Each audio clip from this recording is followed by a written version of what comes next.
बिस्मिल्लाहिर्रहमानिर्रहीम अस्सलाम वालेकुम। उम्मीद है आप सब खैरियत से होंगे। वेलकम करता हूँ आपको अपने चैनल मोहम्मद यासिर जॉब दुनिया में।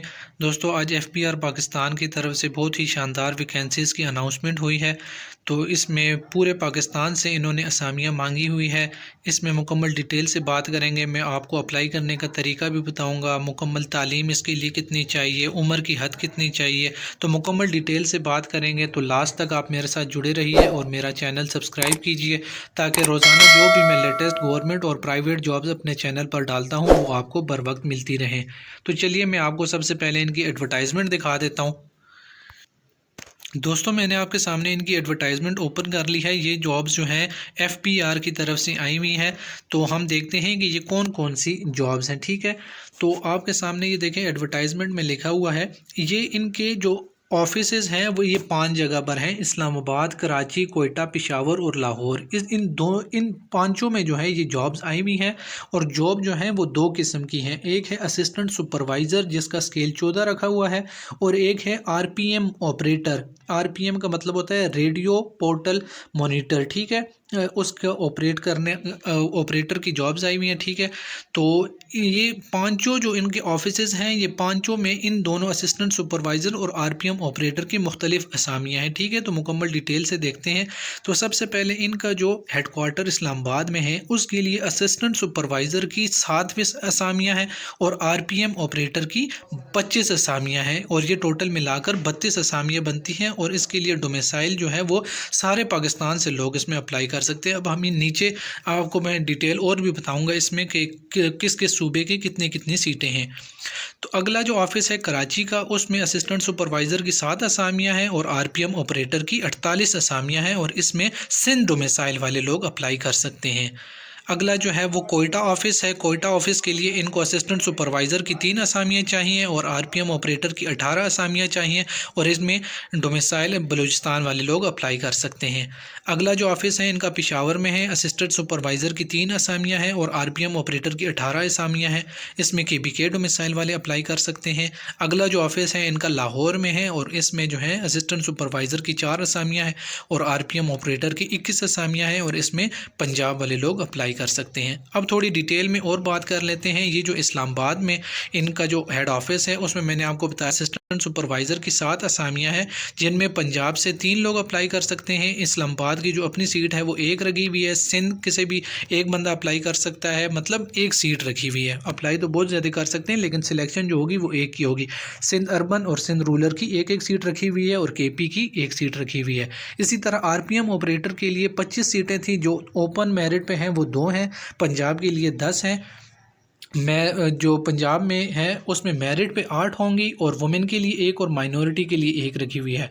और इस्लामाबाद के लिए इसमें 5 सीटें रखी हुई हैं, जिनमें से 4 मेरिट पे हैं और एक वुमेन के लिए है। सिंध अर्बन के लिए एक रखी हुई है, और सिंध रूरल के लिए 2 रखी हुई हैं, और केपी के लिए भी 2 रखी हुई हैं। बलूचिस्तान के लिए एक रखी हुई है, फाटा के लिए एक, और एजेके के लिए भी एक रखी हुई है। ठीक है, तो ये मुकम्मल डिटेल मैंने आपके सामने शेयर कर दी। उसके बाद जो कराची ऑफिस था वो तो पहले ही हमने बात कर ली है। ठीक है, लेकिन ये जो आरपीएम ऑपरेटर है इसकी थोड़ी बात कर लेते हैं कि मेरिट पे ये 16 हैं, वुमेन की 2 हैं और माइनॉरिटी की एक रखी हुई है। ये सिंध अर्बन की हैं। और सिंध रूरल की 29 असामियाँ हैं, जो मेरिट पे 24 हैं, वुमेन के लिए 3 हैं, माइनॉरिटी के लिए 1 है, और डिसेबलों के लिए 1 है। ठीक है, उसके बाद जो कोयटा ऑफिस है ये तो हमने बात कर ली थी। मेरिट पे 15 हैं, वुमेन के लिए 2 हैं और माइनॉरिटी के लिए 1 है। ये टोटल असामियाँ कोयटा के लिए है, और केपी के लिए भी सेम क्राइटेरिया रखा हुआ है। ठीक है, उसके बाद जो लाहौर है उसमें 21 सीटें थी टोटल, और मेरिट पे 17 होंगे। वुमेन के लिए 2 हैं, माइनॉरिटी के लिए 1 है, और डिसेबल के लिए 1 कोटा रखा हुआ है। ठीक है, उसके बाद जो क्वालिफिकेशन रिक्वायर है असिस्टेंट सुपरवाइज़र के लिए, आपके पास बैचलर डिग्री होनी चाहिए बिजनेस एडमिनिस्ट्रेशन में, मैनेजमेंट में, या कॉमर्स या आईटी में, किसी भी रिकॉग्नाइज एचईसी यूनिवर्सिटी से। ठीक है, और इसमें जो एज लिमिट है वो 30 साल होनी चाहिए, और इसकी आपके पास कंप्यूटर प्रोफिशिएंसी होनी चाहिए MS word, MS power point और एमएस एक्सेल में। ठीक है, ये असिस्टेंट सुपरवाइज़र की क्वालिफिकेशन और एक्सपीरियंस मैंने आपको सामने बता दिया।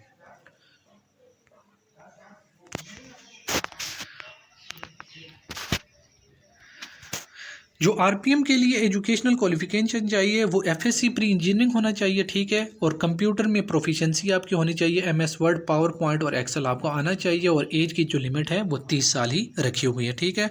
इसके लिए कुछ इंस्ट्रक्शन दी हुई हैं कि आपने अप्लाई कैसे करना है। आपने अप्लाई इस तरह करना है, ये आपके सामने इनका लिंक दिया हुआ है https://ngj.gov.p के। ये वेबसाइट आपने गूगल पर लिख के सर्च करनी है। आपके सामने इनका ऑनलाइन एप्लीकेशन जो ओपन हो जाएगा, आपने उसको फिल कर देना है, ठीक है। कोई हार्ड फॉर्म जो है या कोई अपने डॉक्यूमेंट भेजने की ज़रूरत नहीं है, ठीक है। उसके बाद इन्होंने कुछ जर्नल बातें की हुई हैं कि कैंडिडेट को जिस जगह पर अपॉइंट किया जाएगा, मिसाल में लाहौर में अपॉइंट हो गया तो वो पेशावर में ट्रांसफ़र होके नहीं आ सकता। उसके बाद और चीज़ें लिखी हुई हैं, जब आपको इंटरव्यू वगैरह के लिए बुलाया जाएगा तो आप अपने साथ जो है ओरिजिनल डॉक्यूमेंट्स वगैरह अपने साथ ले आएँ। उसके बाद स्क्रीनिंग जो टेस्ट होगा, test will be conducted as per recruitment policy, जो एफपीआर की जो फेडरल गवर्नमेंट की जो रिक्रूटिंग पॉलिसी होती है उसके मुताबिक होगा, ठीक है। उसके बाद 10% कोटा वुमेन के लिए रखा हुआ है, 5% जो है माइनॉरिटीज़ के लिए रखा हुआ है, 2% जो है डिसेबल पर्सनस के लिए रखा हुआ है, ठीक है। तो ये कुछ जर्नल इंस्ट्रक्शन थी। कुछ जो है एज रिलैक्सेशन भी की इन्होंने बात की हुई है कि मतलब अगर आप कैंडिडेट जो बिलोंग करते हैं शेड्यूल का से, या बुद्धिस्ट कम्युनिटी है, या एक्स फाटा आज़ाद कश्मीर गिलगित बल्तिस्तान वाले हैं, उनको 3 साल जो एज रिलैक्सेशन है वो मिलेगी। या कैंडिडेट जो है सिंध रूलर से या बलूचिस्तान से अप्लाई करते हैं तो उनके लिए भी 3 साल की वो उम्र की वो रखी हुई है, रिलैक्सेशन रखी हुई है। गवर्नमेंट सर्वेंट है तो उसके लिए भी अगर उसने 2 साल कंटिन्यूस गवर्नमेंट सर्विस कर ली है तो उसके लिए एज रिलैक्सेशन 10 साल की रखी हुई है, ठीक है। अगर कोई विडो, सन और daughter of deceased civil servant है तो उसके लिए 5 साल उम्र की छूट रखी हुई है, ठीक है। तो ये मैंने आपको सामने इन सारी डिटेल बता दी है। और ये एक और बात इन्होंने लिखी हुई है कि सिर्फ शॉर्ट लिस्टेड कैंडिडेट्स को ही ये टेस्ट इंटरव्यू के लिए बुलाएंगे, और टेस्ट इंटरव्यू के लिए आने वालों को कोई टीएडीए वगैरह नहीं दिया जाएगा। और इसकी जो लास्ट डेट है वो 3 नवंबर 2023 है, ठीक है। 3 नवंबर 2023 से पहले पहले आपने इनका एप्लीकेशन फॉर्म फिल कर देना है, ठीक है। तो उम्मीद है आपको समझ आ गई होगी। मैंने मुकम्मल डिटेल से आपके सामने मुकम्मल जो क्वालिफ़िकेशन थी, अप्लाई किस तरह करना है, तो मुकम्मल डिटेल से एज रिलैक्सेशन वगैरह की बात कर ली है। तो आप इसमें लाजमी अप्लाई करें, ये बहुत ही अच्छा चांस है। तो उम्मीद है आपको समझ आ गई होगी। मुझे इजाज़त दीजिए, मेरा चैनल सब्सक्राइब कीजिए। अल्लाह हाफिज़।